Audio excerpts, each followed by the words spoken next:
Good morning, y'all. Welcome. I am so excited to be here. I am Briar Harvey. This is the Neurodiversity Media Network, and we are here with the fabulous Nicole Barham, 5-Minute Bookkeeper, for a new series we're calling 5 Minutes to Money Mastery. And it'll be longer than 5 minutes. But the goal is that we create systems and understandings for you that allow you to spend 5 minutes on your money. Because, especially for neurodivergent folks, I think we get stuck. Money is hard, it feels scary. We don't like dealing with it.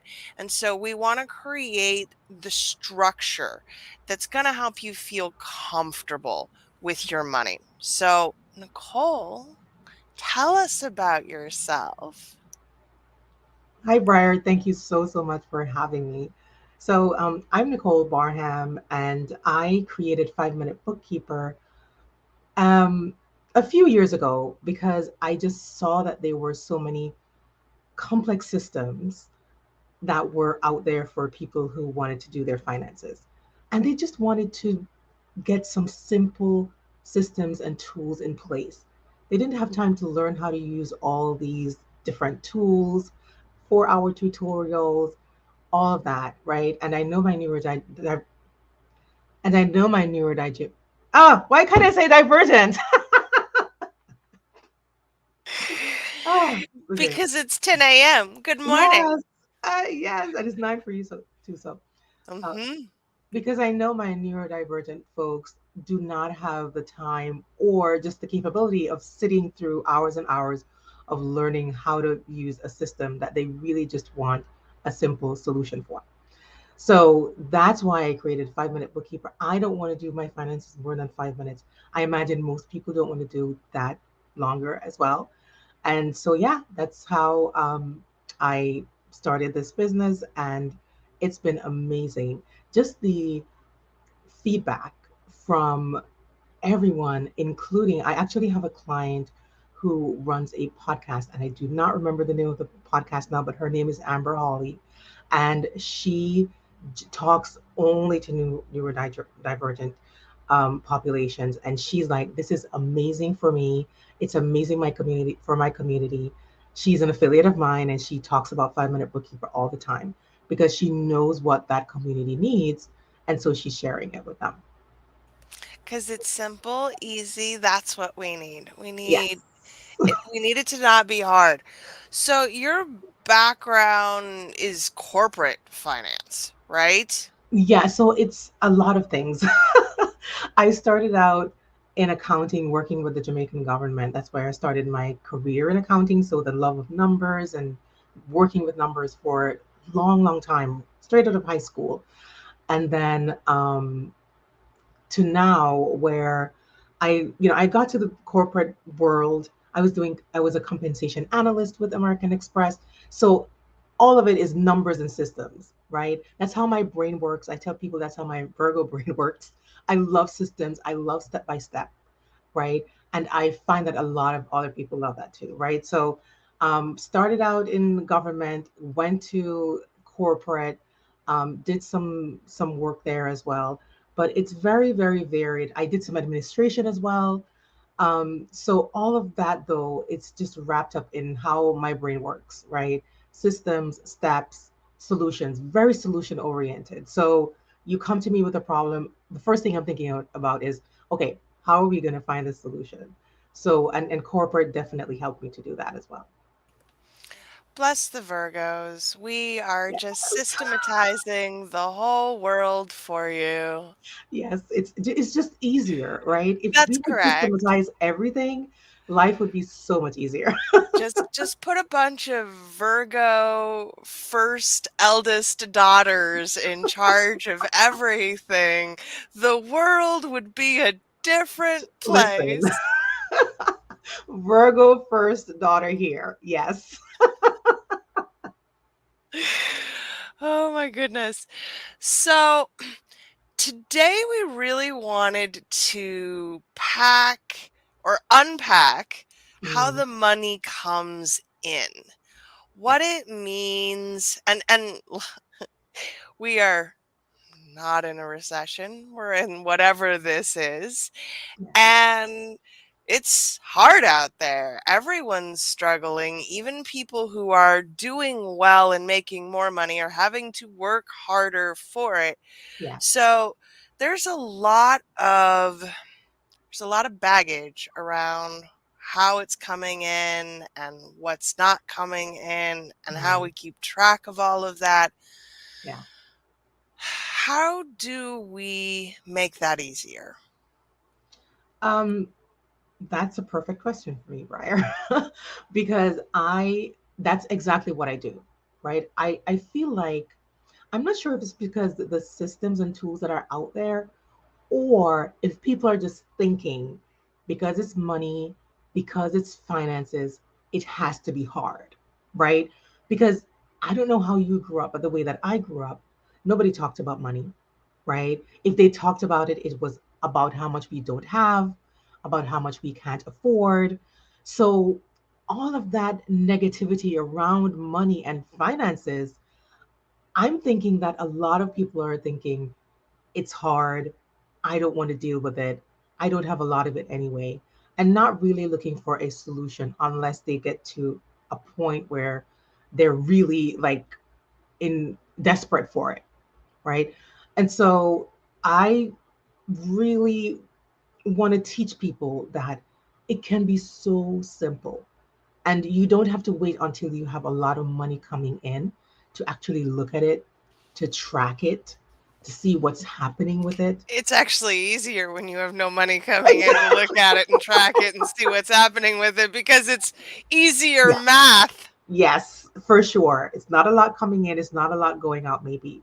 Right. So it's easy to start right there. Right. And I know people think that I'll just wait until loads of money is coming in and then I'll take a look at it. But then it gets overwhelming because now you have to kind of go back and sift through a lot of things to figure this out. Right. So starting where you are and not making whatever the money is telling you mean anything about you and your self worth. That's the other thing too, right? So you're looking at the money, you're like, oh, I have $2.50 in my bank account. Then I start feeling bad about myself. Oh my, and then all of the programming, right? Societal, community programming, programming in your home, right? All of those things rush to the surface because you're like, I'm not good with money, we can't afford it, and all the worthiness issues start coming up. So I think again, a lot of people avoid that because they don't really want to see the picture and they don't want to see the story. But I really believe that our money tells a story about our lives, just the same way I created 5 Minute Bookkeeper because I know that your money tells the story about your business, right? When you're looking at the finances, this is the story of my business, basically, right? And I know that we think that money is not, some people think that money is not important. I think it's absolutely extremely important because we really have to see what's going on with the money, what story is it telling me, and how can I change it? Like you can't change what you don't explore or know what's really happening, right? So yeah. And I think we're going to have a lot of time to unpack the class and racial and other intersections here that happen with money and money Yes. stories, because that's a big part of the legacy here. How are you going to build generational wealth when your wealth story is based on lack? Yes. That almost impossible. Almost impossible. Have to do deprogramming, reprogramming, lots of work around money and shedding a whole lot of what we learned and what we grew up with, right? And it's not like, and I know that people are thinking, I didn't grow up with money, and so I can't have a lot of it.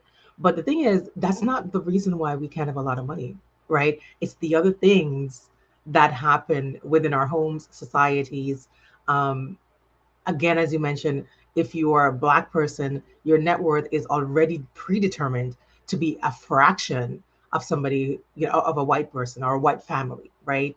So all those things again, you know, come into play when we're talking about money, building generational wealth, building like what's your how are you going to do that? What's the foundation? You don't have any generational wealth being passed on to you.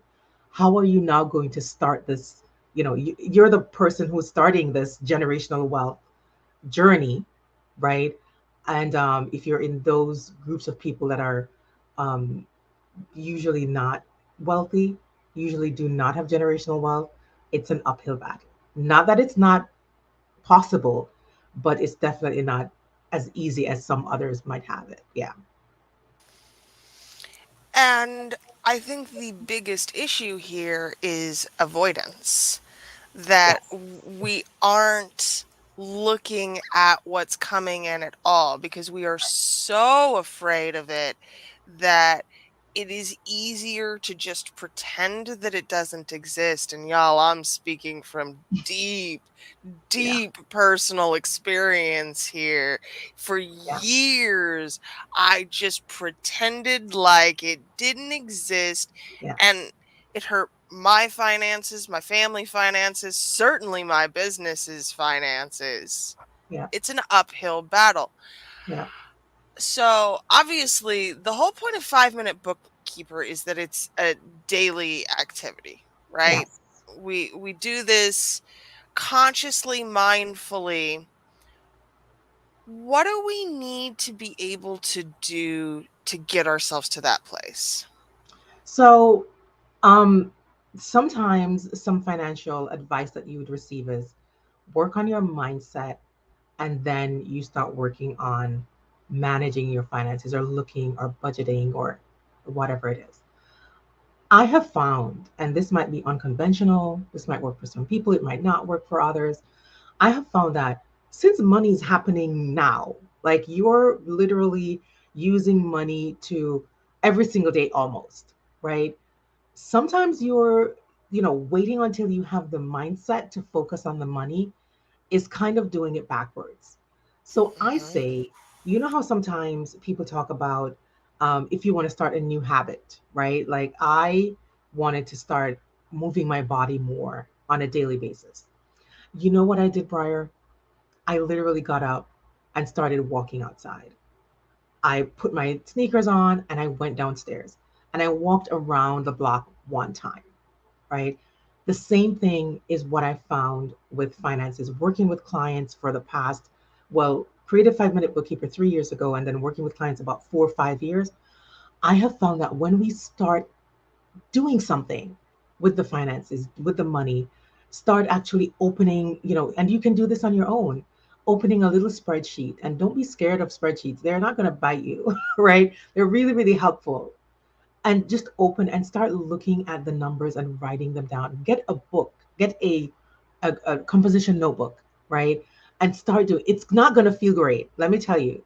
When I started walking around the block, my knees hurt, my my ankle hurt, but after you keep doing that, it's like with anything else, it's exercising that muscle, right? No pun intended. But just making sure that you're doing something every single day. And that's why, yes, you can do 5 Minute Bookkeeper monthly, and we even have weekly money dates in our community if you're not able to catch up. But I still believe in the daily because there's something about something psychological about doing something every single day. After a while, you will not want to do it, right? So that's where I want to get people because I know that the money and the finances is what will really make a huge difference in people's lives, in your business, in your personal life, for generations to come, right? You build those habits and then you teach that to the next generation and they teach it. It now becomes this habit of, I'm not going to be avoiding my money anymore. Doesn't matter what the picture looked like. I'm going to confront it even for 5 minutes a day. And it absolutely makes a difference. So, this is a bit of a tangent, but not really. I want you to tell me how your talking about money with the next generation. Because if we're reprogramming those habits for ourselves, we're also doing it for our kids. And Yeah. that's a different conversation than the one we grow up with. So, talk to me about how that looks and feels. Okay, so I have a 21-year-old. She's an adult. And the way that I started to talk to her about money, and by the way, the first, 17 or 16 years of her life, she was more than likely absorbed because we didn't really talk about money. You know what I mean? We just, paid for things, and she knew that we had a roof over our head. We didn't talk too much about not affording things. I tried to avoid that because I knew that I grew up with that. But also, it wasn't like, we're going to build generational wealth. This is how you manage your money. Never really focused on that. Now the conversation is, let's talk about not spending all the money that you make in your part-time job. Right? And it has to be practical because, sometimes kids, they don't understand. And I feel like, and I've done this, right? The way that we grew up, we're wanting them to empathize with our upbringing. And they have no point of reference. They have no idea what we're talking about, right? So, starting from their point of reference, where you're like, these are great or positive money habits that will help you in the long term. So, right now, whatever money she earns, she's going to college. She graduates in December this year, but she has a part time job and she also works with me. Every income that she earns, she puts money aside. She has a Roth IRA. Money goes into that, right? It doesn't have to be this, big overhaul, right? We're not saying that, this is I couldn't do this, so I have to make sure that my kids are perfect when it comes to money and finances. That's not what we're saying. I'm saying to her, you have to, get into the habit of putting money aside, allocating money, right? This percentage of my income or money that comes in is going to go to this thing, this pot. This percentage goes to that pot. And I feel like we can start there, especially if we're not comfortable having a whole, conversation.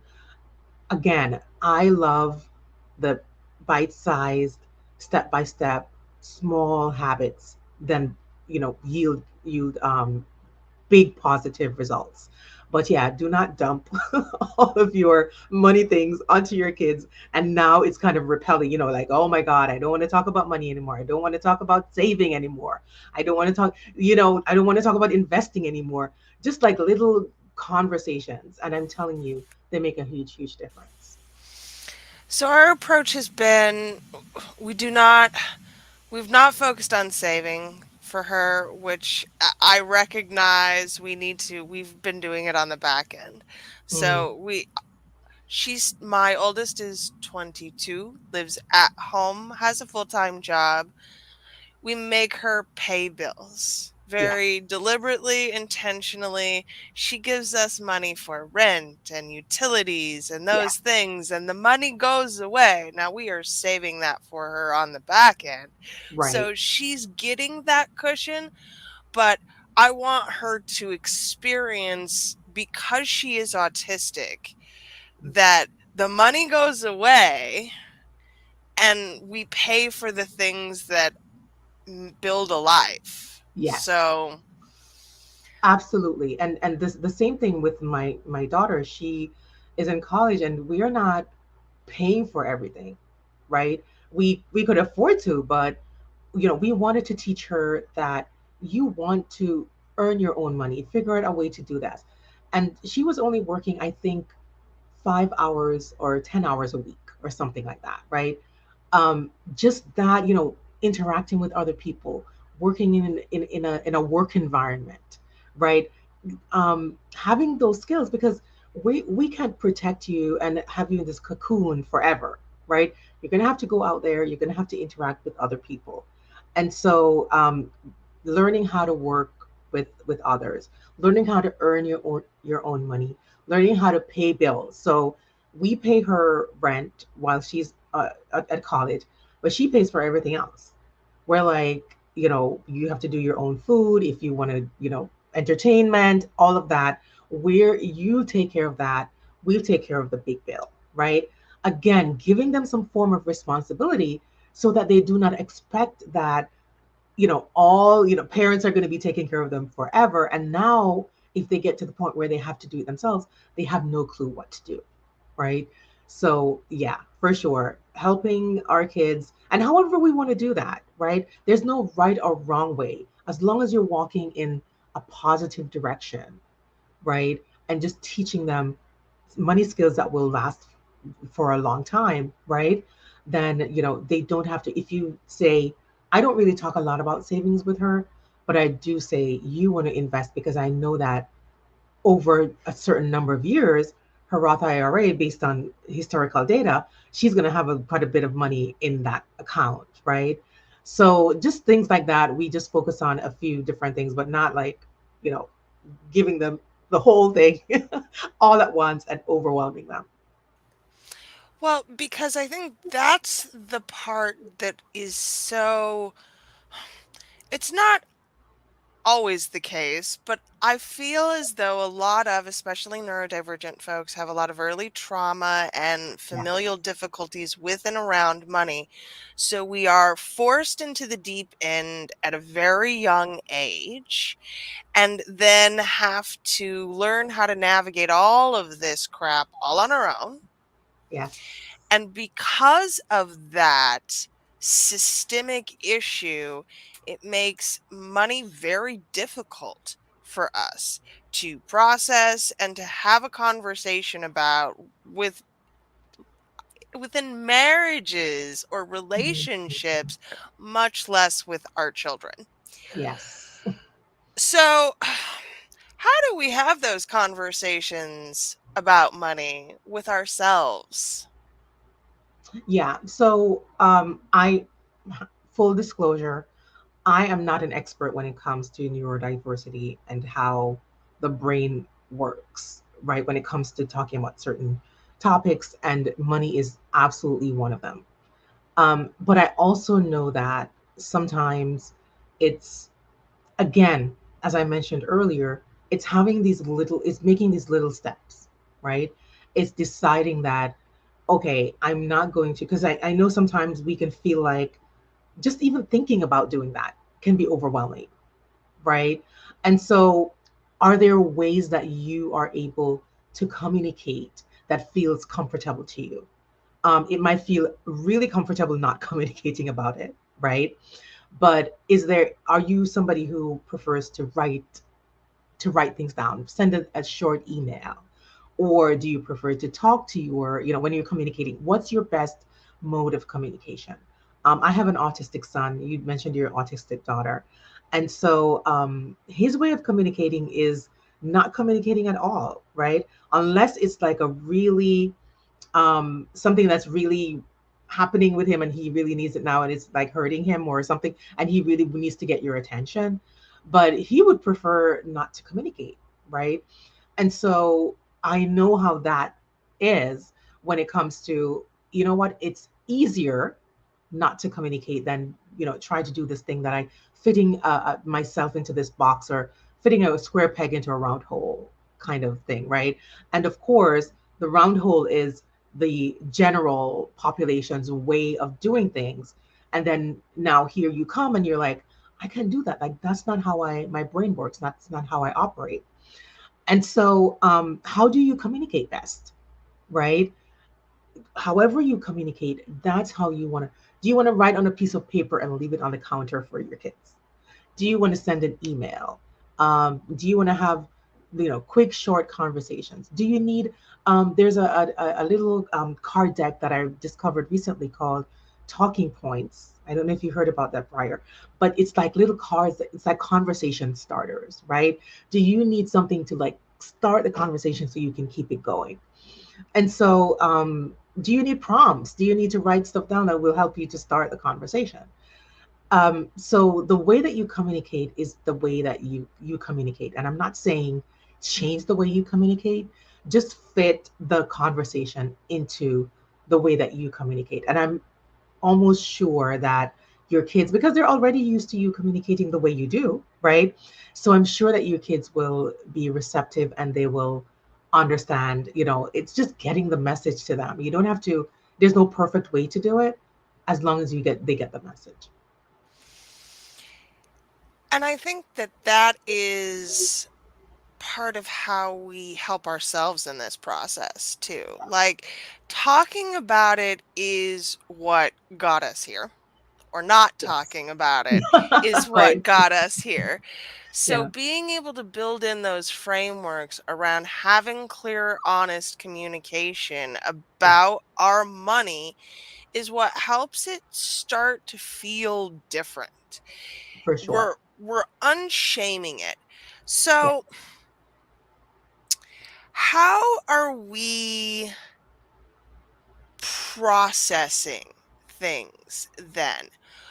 I know you have a system within 5 Minute Bookkeeper that walks you through like the inputs, Right. but in general, what does it mean for people to actually start being accountable on paper to their money?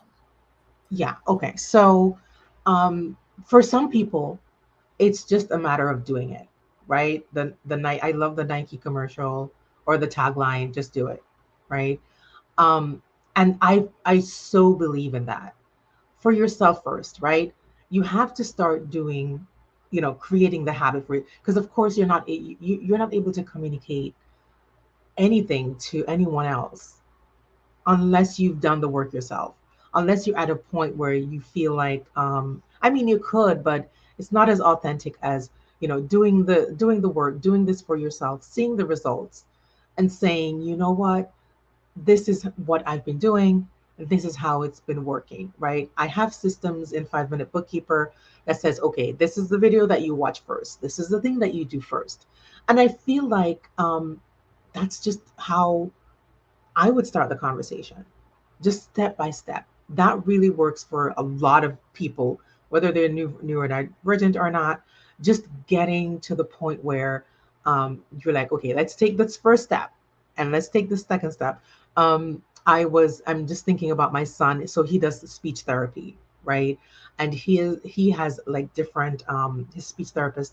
She uses like a reading program with him, and the first thing that they do is they start off with one word, right? They start off with the letters, then they build on, and then they start doing CVC words or three-letter words. And then now he's gotten to the point where he's now reading the words in a story, right? So maybe you need to start out with one word, right? With that, that foundation, building on that foundation step by step. Okay, this is the first step. Really simple, really easy. And this can be applied. I know people might be hearing me and they're thinking, easy for you to say, Nicole, but I promise you, everything can be broken down. And again, I'm going to go back to some therapies that my son does. Chunking, right? Like you start with a little thing first, they master that little thing, and then you build on that, right? That's how I built my business as well, right? That's how I really started to focus on my own finances. First of all, in the beginning, I felt like I wanted to throw up, right? Oh my gosh, I have to start looking at my finances. I have to start getting, I started facing reality, right? Did not want to do it. But after doing that for like a month or two, it was just like easy, like clockwork. Getting in there 5 minutes a day, doing it, not feeling bad about myself. And then I saw my position was improving, right? The numbers were improving, they were looking better. And so again, I'm not saying that, yeah, I'm saying that you can start wherever you are, really, really small, right? And that's how you communicate as well. Just really short, communication, the way you communicate, just start really small and then build on that. That was a long way of explaining. Start with the basics and then build on it.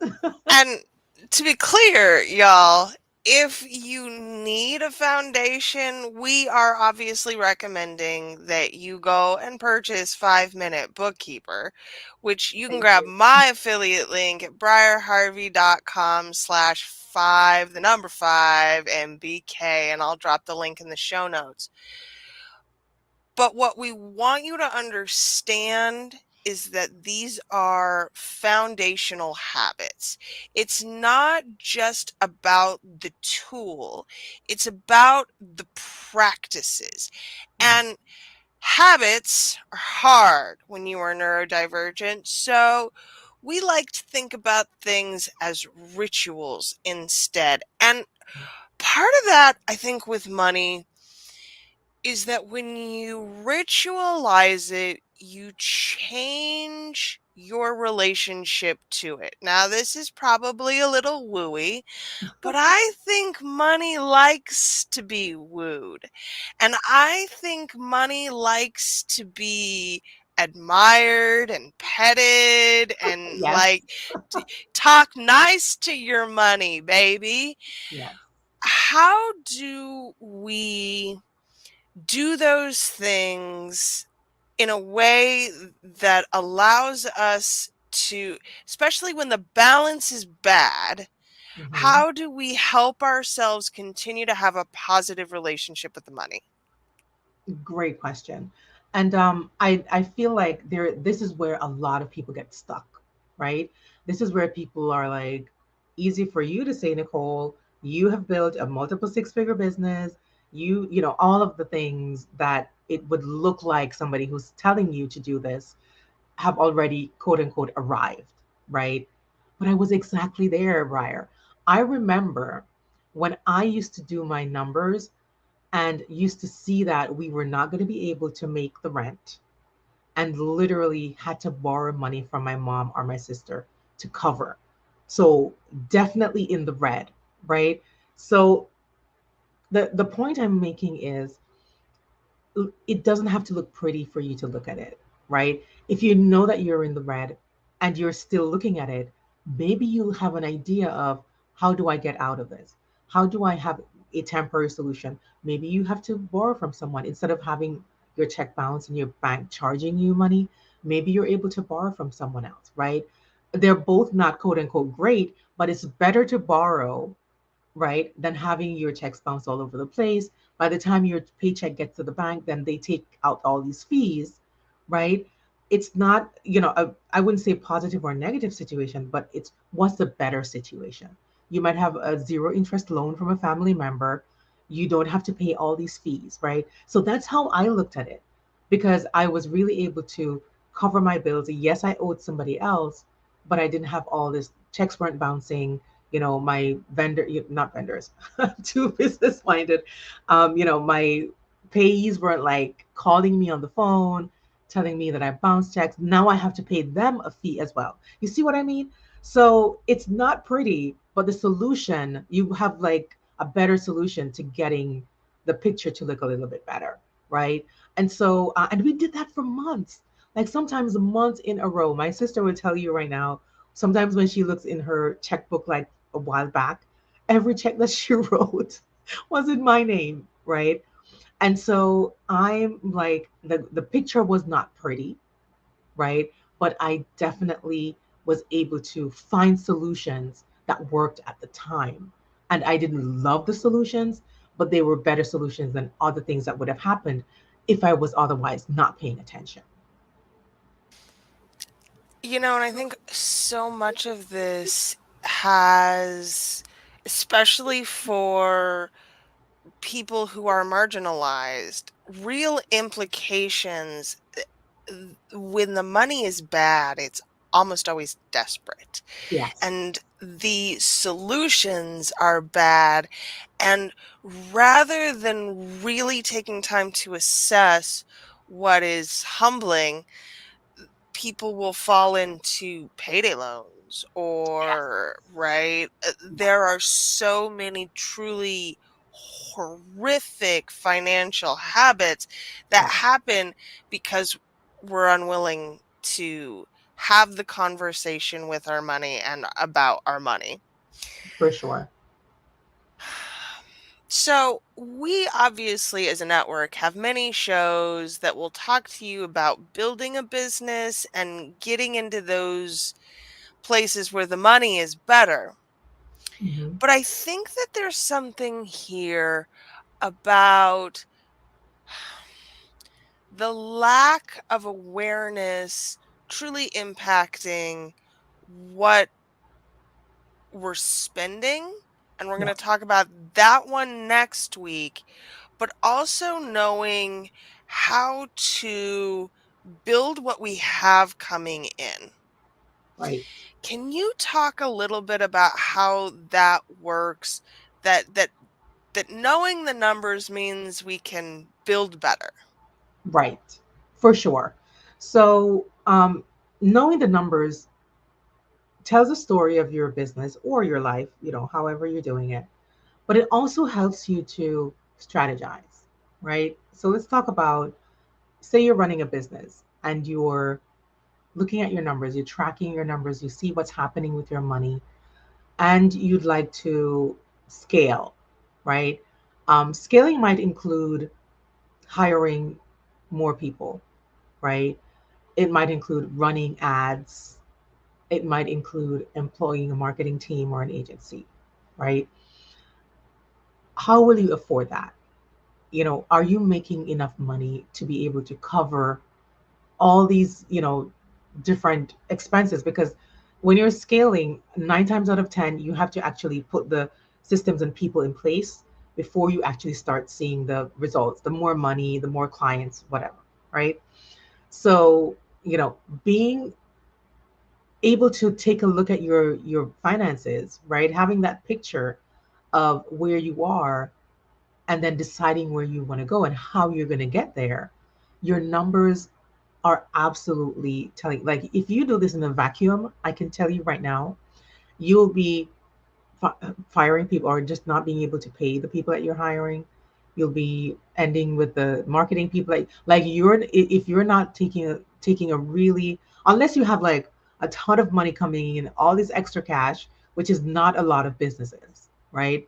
A lot of businesses have to really, be very have to be good stewards of their money. They have to be looking at those numbers and saying, can I afford to do this? I want to scale. I want to grow. Can I afford these different resources that I need to bring in, right? And the numbers is what will definitely tell you that. So, getting your business to the next level requires that you are on top of the finances and knowing exactly what's happening with your business finances. And again, this is a ritual, a routine, a thing that we build over time.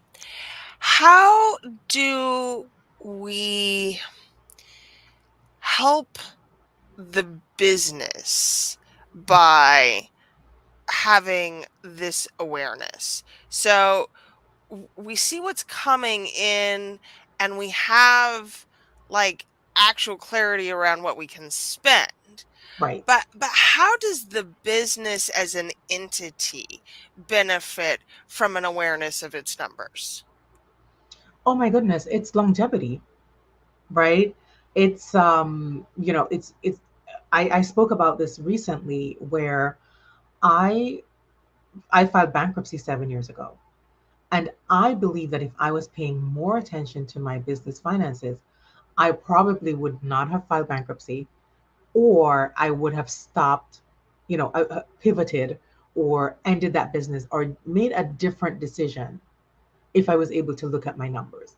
So it's everything when you think about, do I want to stay in business, right? The other thing too is that the when you're paying attention to, let me tell you, there's a saying that where focus goes, energy flows, right? And when you focus on the finances and you focus on the money, the energy, like you're like, I want to build this super successful business. I want to stay in business for a long time. I want this to be my legacy. I want to create generational wealth. I want to pass it on to my children, right? When you have that thinking, and that's how your finances will really help you to get to those goals, right? Because as you go along and you have that goal in mind, that's your end goal, now you're taking care of what's happening right now. You're being really intentional about what's happening right now, right? And so there's a statistic that says that 85% of businesses fail because of poor financial management, right? You don't want to be a statistic, right? You want to be you're here for the long haul. And so that is why, the awareness around what's really happening with your finances, and now be able to make those decisions, maybe daily decisions, maybe weekly decisions, right? And there is no way that you can do that, build this, wildly successful business, unless you really pay attention and aware of your finances. And I think that we overlook how important this is in the day to day because we're Right. in it, Yeah. right? Yeah. How do we get that 10,000-foot view of our finances? Well, using simple systems. And again, 5 minute bookkeeper, right? One of the things that I've heard from a lot of, because we have over 300 entrepreneurs in our community, we get a ton of feedback about what they've used before, what doesn't work, right? And how this simple tool has helped them. So I come back to something simple, right? 99% of entrepreneurs are not finance people, right? They have this passion for something that they love to do. They want to, change the world with the skill, but it's not the finances, right? And so you want to be able to, you know, have this 10,000-foot view, as you say, really quickly. You want to spend as little time as possible to get to the end result, which is, and this is a little bit of a tangent, but I see that people are in businesses and they pack their programs. They're like, I want to sell my program for $10,000. Let me put as much information, as many videos, have as many sessions as possible. And I'm like, no, I want you to tell me how to make $10,000. And I would love for you to tell me how to do that tomorrow. I don't want you to drag it out in a 10-month program that's going to be, and of course, there are things that really take time, Briar. But what I'm saying is, how can you get to the results? How can you get that 10,000-foot view of your business finances quickly, right? And that's ditching the complex systems that you have to be like, oh my gosh, you have to be an accounting professional to use some of these systems, right?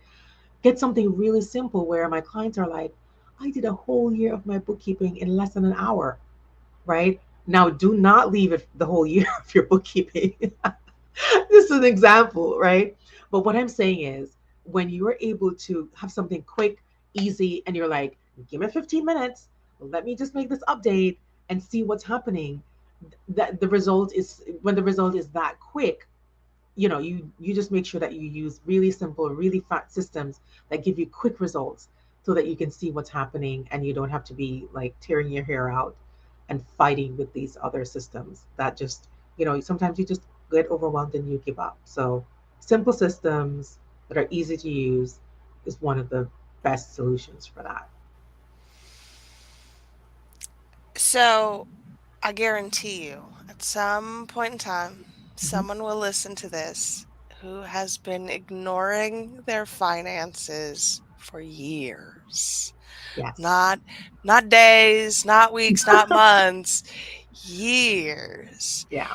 And they are potentially looking at audits and Yes. IRS penalties, and they feel so overwhelmed Yeah. that they have no idea what to do next. What do they do next? You work with a professional. I'm like, I'm not going to sugarcoat it. I'm not going to be like, oh, just start with little chunks. We have passed the point of chunks, right? We are at the point where you need to hire somebody to come in. And thankfully, we do that here at 5 Minute Bookkeeper as well. Because again, Briar, over the years, what we do really well, we listen to our clients and we implement changes, especially when more than a few of them are like, can we get this service? Right. I started out actually doing the bookkeeping for my clients. So that's something that we've continued to do, right? That's something we've continued to offer as one of our services, our done for you services, where we will take all those years, right? We take all those years of transactions from you and we work on it and then bring you all up to date and then pass it back to you. It's the, clients have thanked us profusely for doing that work for them because they were like looking at this mountain of work and wondering how am I going to do this. So, just having someone else, there's sometimes you just have to pay someone else to do it, right? And so we do that as well and get you to the point where you're like, okay, clean slate. I'm starting from now. I'll take it over. Sometimes people take the finances in house. We also have ongoing monthly retainers if you want someone else to do it. So we have a few clients that do that as well.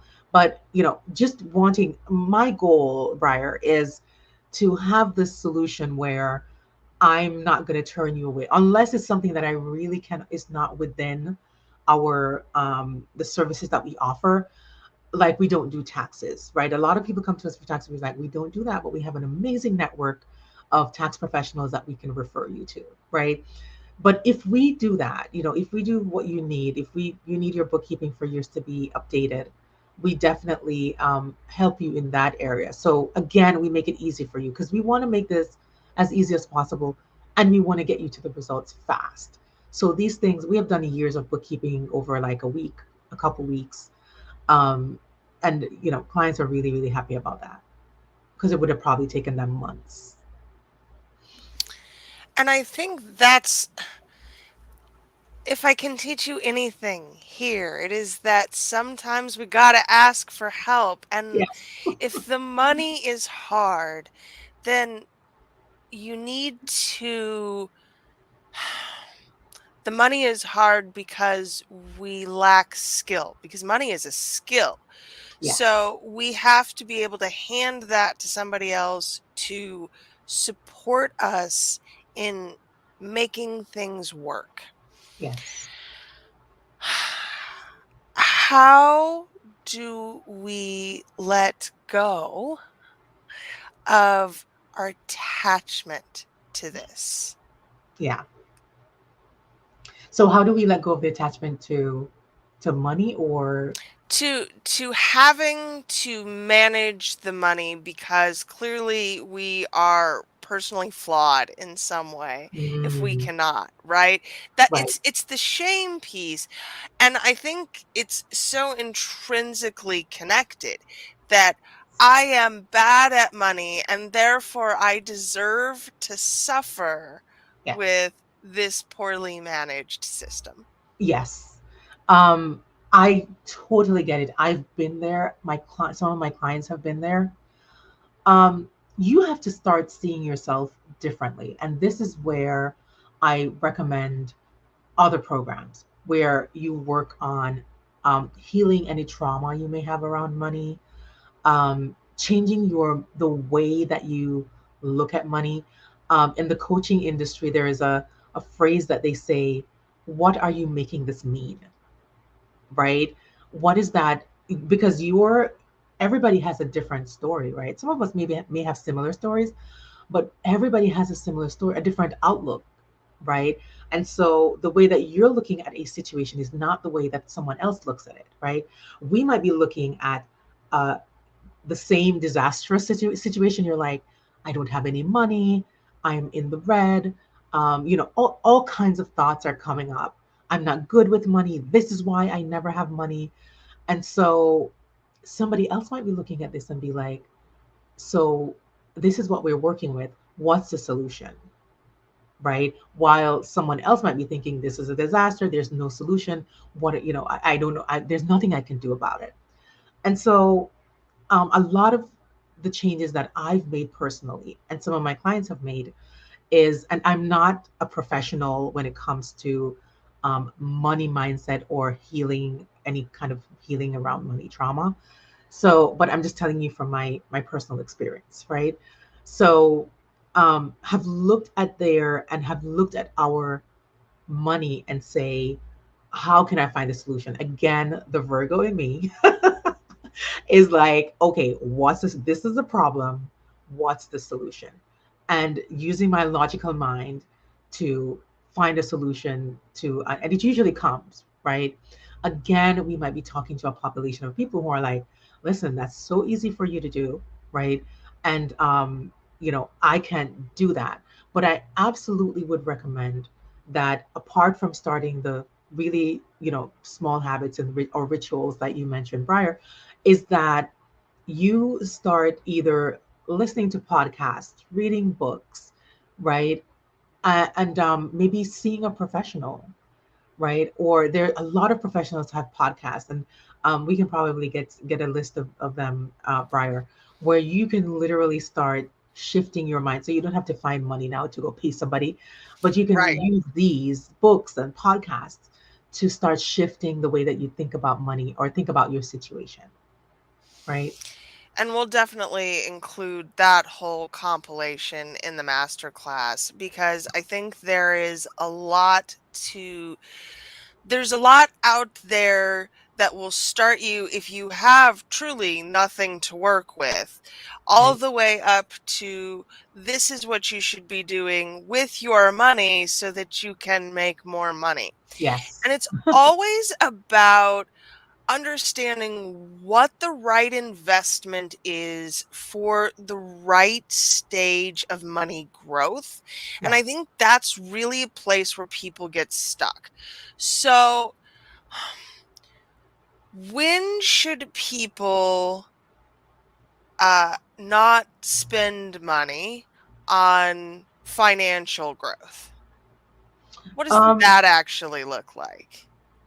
when you say financial growth, do you mean like Or maybe not financial growth, but when should people not spend money on investing in a program or the next big thing that's going to change the money for them, right? yeah. Change the money for them. Yeah, when you're thinking about investing in a program that's going to change your money, but you're going to be it's going to be difficult for you or a challenge for you to afford this program, right? Because now you're adding on, and I know a lot of people, I've done this before, Briar, and it's worked for me. It doesn't work for everyone, where people find the money or figure out a way. I'm not a find the money, figure out a way kind of person. I'm like, if this is going to cause you to, delve deeper into this, this issue that you're having, right? Unless it's a result that you're going to be getting immediately, I would not recommend that you go into debt for doing this. As I mentioned earlier, there's so many free resources that you can start using, right? So I wouldn't start spending money and then start worrying about whether or not you can afford this. How are you going to replace this money? Am I going to use my mortgage money to pay for you know what I mean? So you have to make sure that this is something that feels good to you. This is a great investment. I can afford it, or whatever I need to do to afford it, it feels good to me. If you're feeling like you want to throw up every time you think about paying for this thing, then you might want to hold off and try some free resources. The internet is an amazing place where there's so much free info that you can start there. And I feel like that's a great place to leave it. Yeah. Truly, conceptually, if you're not feeling good about your money, Yeah. it's always going to feel harder. What are good ways to build up the feels, the good Mhm. feelings, especially when it's hard? How do we do that? So we can do things that we love, right? We all have things that we love. And I know that it's counterintuitive to do more of the things that is causing you this anxiety, or how you're feeling badly, right? So for just a short time, stop, Like right now, if I'm having anxiety about anything, I could say, let me take a break. Breaks are amazing. Take a break and do something that you actually enjoy doing, right? If it's watching a show, if it's, doing, a craft, playing a game with your kid, like whatever it is, sometimes we just have to stop what we're doing and just focus on something that we love. A lot of us think that, oh, if I'm so what do you call that word? I'm irresponsible, right? If I, have this thing that I should be doing and it's hard and it's challenging and I'm feeling so horrible about it, but I have to stick in here and continue to do it because it's the right thing to do. And I say, no. I'm like, literally, you can leave whatever it is for just a little bit, an hour, do something else that makes you feel better, and then maybe come back to it. And you know what? Sometimes you don't feel as bad as you did before. And maybe while you're away doing that thing that you love, you found a solution, or you find like a step in the right direction, right? I do this a lot where I literally take breaks all the time. Okay, today I'm not doing any work. Like, it gets overwhelming. You're an entrepreneur, you have so many things going on. You're literally making all the decisions in your business, right? So I'm like, okay, today I'm not making any business decisions. I'm not opening my computer. I'm not going on social media. I'm not posting anything. I'm taking a break. You're allowed to take breaks and really do what you love and come back to it later. This is your permission. And we are all about that here. We want you to love what you're doing. And I realize that we don't always get to do what we love and get paid for it, but we can love what we do. And Yes, that's the distinction here. So when it stops feeling like love, it's yes, about taking a break and yes. stepping back. And ultimately, I think that is what changes things when it comes to our relationship with our money. Yes, for sure. Yeah, you said it best, Briar. I think that sometimes we feel like we have to just, be in there and feel the pain. And I'm like, no, you just can just literally go feel joy and come back to it later. And I like that we get the choice. That's what it's all about. So, next time we're talking about the money going out, which is also a fun topic, right? And I encourage folks to keep an open mind about what that conversation is actually going to look like. Because this is what we're doing. We're bringing money and joy together at the same time. This has been absolutely delightful, Nicole. Yes. Thank you for this conversation. And guys, I hope that we can lean into it a little bit, right? Especially right now, money feels very hard. And the more we breathe into the hard, the more we make it hard. So it's about stepping back and really finding what feels lighter and easier. All right. So if you would like to take a look at 5 Minute Bookkeeper, I will throw the link into the comments and in the show notes. If you have not yet subscribed to the Neurodiversity Media Network, please take a look at us. That's neurodiversitymedianetwork.com. This particular masterclass is going to contain all of the resources that we talked about in terms of the free stuff and what you should look at longer term in terms of investment. And I think that it's going to be a really great series, y'all. I am so Yay. excited about this. Thank you, Nicole. Thank you all for being here. Let us know if you're watching the replay, and we will talk to you again soon. Have an